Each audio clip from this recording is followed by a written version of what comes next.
Hi fish keepers, welcome to Blessings aquarium. और आज का जो टॉपिक है ये बहुत लोगों ने रिक्वेस्ट किया था, बहुत लोग इसके बारे में जानना चाहते थे। तो कोई भी बिना डिले करे सीधे टॉपिक के बारे में बात करते हैं। तो आज हम जानेंगे कि क्या आप सिक्लेट्स, ऑस्कर्स और पैरेट्स को साथ रख सकते हैं। अब वो जानने के लिए थोड़ा सा हमें ये जानना पड़ेगा कि इनके टेम्परामेंट्स कैसे हैं। पहले हमको फिश को अंडरस्टैंड करना पड़ेगा, इनके बिहेवियर कैसे हैं, इनके रिक्वायरमेंट्स कैसे हैं, इनके डाइटरी नीड्स क्या है, और ये सब हम डिस्कस करेंगे। और फिर एंड में हम देखेंगे कि क्या हम इनको साथ रख सकते हैं। अगर हम इनको साथ रख सकते हैं तो किस टाइप का सेटअप होना चाहिए, क्या कुछ टिप्स है, कुछ चीजें हैं। बहुत लोगों ने इंस्टाग्राम पे पूछा था, इसीलिए मैं ये वीडियो लेकर आई हूँ आप लोगों के लिए। तो आज इसी के बारे में बात करेंगे और आपके साथ शेयर करूंगी ये सारी टिप्स एंड ट्रिक्स। तो चलिए पहले समझ लेते हैं इन तीनों फिश के बारे में। तो लेट्स अंडरस्टैंड द फिश। सबसे पहले हम बात करेंगे सिक्लेट्स के बारे में, जो कि साउथ अफ्रीकन ब्रीड्स हैं। तो साउथ अफ्रीकन 3 लेक्स बहुत ही ज्यादा फेमस है, लेक मलावी, लेक विक्टोरियन और लेक टैंगानिकन। और इन तीनों लेक्स में अलग अलग टाइप की सिक्लेट्स बसती हैं। तो हम बात करते हैं यूजुअली लेक मलावी के बारे में, क्योंकि ये one of the most colourful fish है फ्रेश वाटर की। अब इसमें अराउंड 1500 प्लस स्पीशीज है। जो ये तीनों लेक्स है इसमें अराउंड 1500 प्लस स्पीशीज है। और एक बहुत ही मेजर पॉइंट है कि सारी सिक्लेट्स टेरिटोरियल होती है। टेरिटोरियल मतलब आपको हर किसी को अपने टेरिटरी बनानी होती है, एक जगह बनानी होती है। तो आपको ये चीज का ध्यान रखना है अगर आपको सिक्लेट रखने हैं तो। दूसरी बात हम करेंगे पैरेट्स के बारे में। अब पैरेट जो है ये एक हाइब्रिड फिश है और साउथ अमेरिकन फिश है। तो यूजुअली अभी हम जैसे आप देख रहे होंगे कि हम बात कर रहे हैं साउथ अफ्रीकन और साउथ अमेरिकन फिश की। तो पैरेट्स का एक सबसे बड़ा डिसएडवांटेज है कि बिकॉज ये हाइब्रिड है, 2 अलग टाइप के फिश का ये मिक्सचर है, इसकी वजह से एक डिफॉर्मिटी पैरेट्स में आपको जरूर देखने मिलेगी कि इनका जो माउथ है ना ये कंप्लीटली क्लोज नहीं कर सकते, जिसके वजह से इनके डाइटरी रिक्वायरमेंट्स बहुत अलग हो जाते हैं। तीसरा जो हमारा फिश है ऑस्कर फिश। अब ऑस्कर फिश अगेन बहुत ज्यादा अग्रेसिव होता है, लेकिन ऑस्कर फिश की एक खासियत है कि ये इंटेलिजेंट भी बहुत है, तो ये अपने ओनर्स को पहचानते हैं।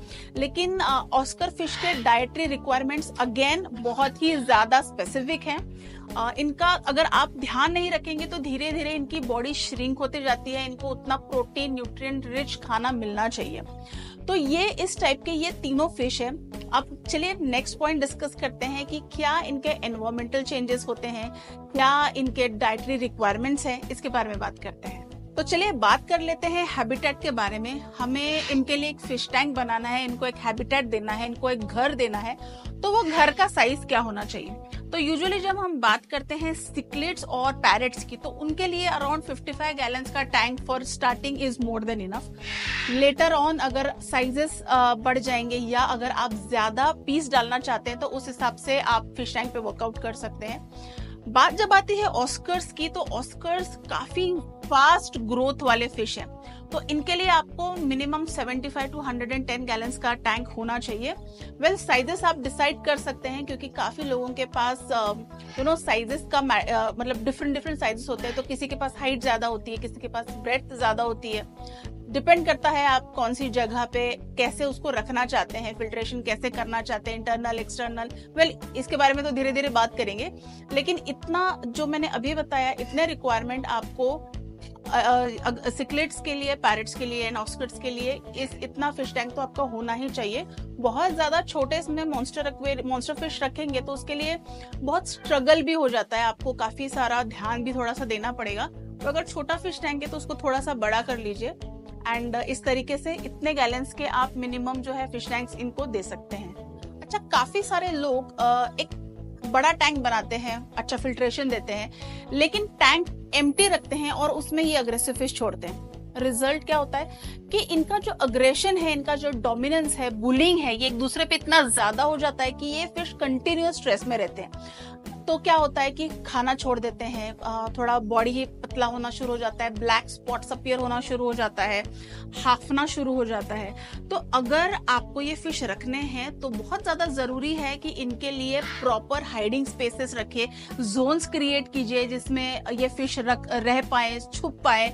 साथ ही नीचे सैंड रखिए, बिकॉज अगर आप ग्रेवल्स रखेंगे तो ग्रेवल्स से आपका जो रॉक का स्ट्रक्चर है वो ठीक से नहीं बन पाएगा। तो अगर आप सैंड रखेंगे तो साथ ही आप रॉक्स रखकर, सिक्लिड रॉक्स या होलो रॉक्स बोल लीजिए, उनको रखकर बहुत अच्छा स्ट्रक्चर आप कर पाएंगे, इनको दे पाएंगे, जिससे अगर इनका अग्रेशन के वजह से मारामारी होती भी है टैंक में तो ये कम से कम जाकर छुप सके। काफी मैंने ऐसे एग्जांपल्स देखे हैं जहां पे लोगों का 4 फीट का एक्वेरियम है, उसमें इन्होंने सिक्लिड्स, पैरेट्स, ऑस्कर सब डाला है और पूरा टैंक प्लेन है, उसमें ना सैंड है नीचे, ना कोई छुपने के लिए स्टोन है, नथिंग। ऐसा डिप्रेसिंग माहौल आप अपने फिश को मत दीजिए। अच्छे से सेटअप कीजिए तो आपको हमेशा दिखेगा कि अग्रेसिव और नॉन अग्रेसिव कोई भी फिश है, अच्छा सेटअप, अच्छा एनवायरनमेंट उनको देंगे तो हैप्पी एंड हेल्दी रहेंगे। अच्छा, ऑन टॉप ऑफ दिस आपने ऑलरेडी अपने टैंक को कॉम्प्लेक्स बना लिया है, क्योंकि आपने ऐसे फिश साथ डाले हैं जिनका पीएच अलग है, जिनका टेम्परामेंट अलग है, जिनके रिक्वायरमेंट्स अलग है, जिनके डाइट्स अलग है। तो इसके वजह से आपके टैंक का बायोलोड भी इंक्रीज होता रहेगा। तो आपको एक रोबस्ट फिल्ट्रेशन सिस्टम की भी बहुत ज्यादा जरूरत है। जैसा मैंने आपको बोला था कि ये कार्निवोरस फिश है तो इनको कभी कभी लाइव फिश की भी रिक्वायरमेंट होती है। तो ये सब चीजों को मेंटेन करने के लिए एक अच्छा फिल्ट्रेशन सिस्टम होना चाहिए, अदरवाइज आपका पानी खराब होगा तो आपके फिश पे असर होगा। तो ये चीजों का आपको ध्यान रखना है। और देखिए, जब मैं टैंक सेटअप की बात कर रही थी तब मैंने जब आपको बताया कि रॉकी स्ट्रक्चर होना चाहिए, अच्छे रॉक्स होना चाहिए, तो आपको ये चीज का ध्यान रखना है कि आपको अपने फिश टैंक को कंप्लीटली रॉक से नहीं भरना है। आपको उनको जगह देनी है वो, ताकि वो फ्रीली स्विमिंग भी कर पाए, वो हाइड भी कर पाए, और अगर टेरिटोरियल वॉर्स हुए तो वो अपनी अपनी टेरिटरी भी बना पाए। तो ये सारी चीजों को आपको ध्यान में रखना है एंड इस तरीके से आपका फिश टैंक डिजाइन करना है। अगर आप न्यू फिश टैंक डिजाइन कर रहे हैं तो आपके पास काफी सारे ऑप्शंस है, लेकिन अगर आपका फिश टैंक ऑलरेडी है तो ये सारे टिप्स एंड ट्रिक्स आप फॉलो कर सकते हैं, जिससे आपके फिश हेल्दी रहेंगे। अच्छा, मानिए अब ये सारा चीज आपने फॉलो कर लिया, नया टैंक आप लेकर आई या पुराने टैंक को आपने रिनोवेट कर लिया, लेकिन इसके बाद एक बहुत ही इंपॉर्टेंट चीज है, वो है इंट्रोडक्शन ऑफ फिश। अब ऐसा बहुत बार होता है कि किसी भी वजह से, बजट की वजह से, या थोड़ा सा हम डरते हैं कि नया नया फिश टैंक, इतने सारे फिश हम एक साथ कैसे डालें, तो हम है ना fish step by step add करना प्रेफर करते हैं। यहाँ पर मैं आपको सावधान करना चाहूंगी, this is a statutory warning. अगर आप aggressive fish step by step add करेंगे तो हमेशा जो डोमिनेंट हो चुके हैं, जो अपनी टेरिटरी फॉर्म कर चुके हैं, वो नए फिश को वहां रहने नहीं देंगे। इसीलिए आप एक साथ अपने फिश को डालिए, प्लीज स्टेप बाय स्टेप मत जाइए, क्योंकि उनको फिर टाइम नहीं मिलता है और एक साथ नए फिश है तो एडजस्ट करने के चक्कर में एक साथ वो सारे फिश अच्छे से एडजस्ट हो जाते हैं। जब आप फिश इंट्रोड्यूस करें तो एक्लिमेटाइजेशन प्रॉपर करें, प्रॉपर फिश को एक्लिमेट कीजिए। आप तरीका कोई भी अपना सकते हैं, आप उसको पैकेट को फ्लोट कर सकते हैं या आप ड्रिप सिस्टम फॉलो कर सकते हैं, कुछ भी कीजिए, लेकिन प्रॉपर फिश एक्लिमेट होना बहुत ज्यादा जरूरी है। और हाँ, फिश ऐड करने के चक्कर में बड़ा छोटा ऐसा मत कीजिए, एक थॉटफुल कंसिडरेशन रखिए कि अगर आपने 3 इंचेस का सिक्लिड डाला है तो मोर ओवर उसी साइज का ऑस्कर या उसी साइज का पैरेट सिलेक्ट कीजिए। क्योंकि क्या होता है, अगर हम बहुत ज्यादा छोटा और बहुत ज्यादा बड़ा फिश एक साथ डालेंगे, स्पेशली अग्रेसिव वैरायटीज में, तो एक दूसरे को मारने का, बुली करने का जो बुलिंग जो है ना, वो बहुत ज्यादा बढ़ जाता है। एंड हमेशा छोटा फिश स्ट्रेस में रहेगा और ज्यादा दिन नहीं रह पाएगा। तो आपको एक साइज कंसिडरेशन होना चाहिए। बहुत ज्यादा और साइज के फिश ऐड मत कीजिए अगर आप अग्रेसिव डाल रहे हैं तो। अगर नॉन अग्रेसिव डाल रहे हैं तो उसके बारे में उस वीडियो में बात करेंगे, लेकिन अग्रेसिव फिश में साइज कंसिडरेशन जरूर रखिए। अच्छा, अब ये सब होने के बाद 4 ऐसी चीजें हैं जो प्लीज ध्यान में रखें, जो आप रेगुलर बेसिस पे कैरी आउट करेंगे। एक is regular observation, water quality checking, तीसरा है बिहेवियरल एडजस्टमेंट और चौथा है फ्लेक्सिबल लेआउट एडजस्टमेंट्स। अभी आपको ध्यान रखना है कि ये चारों के बारे में थोड़ा सा डिटेल में बात करते हैं। आपको अपने फिश को रेगुलरली मॉनिटर करना है कि क्या कहीं किसी से अग्रेशन में मारामारी तो नहीं हो रही है, किसी का फिन, किसी का टेल, किसी की बॉडी पे कोई प्रॉब्लम तो नहीं है, इसलिए रेगुलर ऑब्जर्वेशन रखना है। वाटर क्वालिटी चेक्स आपको करते रहना है, क्योंकि मैंने आपको बताया है कि अग्रेसिव फिश है, आप फीडिंग हैबिट्स, इनके डाइटरी नीड्स अलग अलग होते हैं, तो फीडिंग हैबिट्स अलग अलग हो सकती है, तो वाटर चेकअप रेगुलर रखिए। बिहेवियरल एडजस्टमेंट्स मतलब आपको ध्यान रखना है अगेन कि कोई फिश करने कलर लूज तो नहीं किया है, कहीं स्टक करके ही तो नहीं, उनका बिहेवियर आपको देखना है बेसिकली कि कहीं किसी रॉक के पीछे कोई स्टक होकर तो नहीं बैठा है। और चौथा जो पॉइंट है फ्लेक्सिबल लेआउट एडजस्टमेंट, ये बहुत ज्यादा इंपॉर्टेंट पॉइंट है। तो आपने, इसका मतलब ये है कि आपने एक पर्टिकुलर टाइप का सेटअप किया है और उसमें वो फिश एडजस्ट हो गए हैं, सबने अपने अपने टेरिटरी बना ली है और सब खुश है।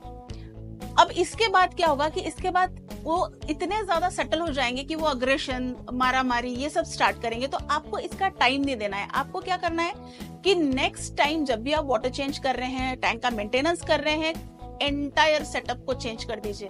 अगर आपके बड़े रॉक्स एक साइड में थे, उसको निकाल के आप दूसरे साइड में ले लीजिए। बेसिकली क्या करना है कि टेरिटरी कंप्लीटली डिस्टर्ब कर देना है ताकि फिश हद से ज्यादा सेटल ना हो जाए। अगर आप ये सब साथ में डाल रहे हैं, तीनों अलग अलग वैरायटी साथ में डाल रहे हैं, तो क्योंकि बहुत ज्यादा जमीन आसमान का फर्क है तीनों की रिक्वायरमेंट्स में, हर चीज की रिक्वायरमेंट्स अभी तो हम बात करते आए हैं, आपको आधे से ज्यादा चीजें समझ गई होंगी। तो ये चीजें आपको ध्यान में रखनी है और लेआउट आपको चेंज करते रहना है। साथ ही कुछ ऐसी चीजें जो आपको देखनी है। सबसे पहले आपको बनानी है एक फीडिंग स्ट्रेटेजी, क्योंकि अलग अलग टाइप के फिश है, अलग अलग डाइटरी रिक्वायरमेंट्स है। तो हो सकता है अलग साइज भी हो सकता है कोई पर्टिकुलर फिश है जो बहुत ज्यादा खा ले, जब भी आप फूड डाल रहे हैं तो बहुत ज्यादा फूड कंज्यूम कर ले और बाकी लोगों को ना मिले।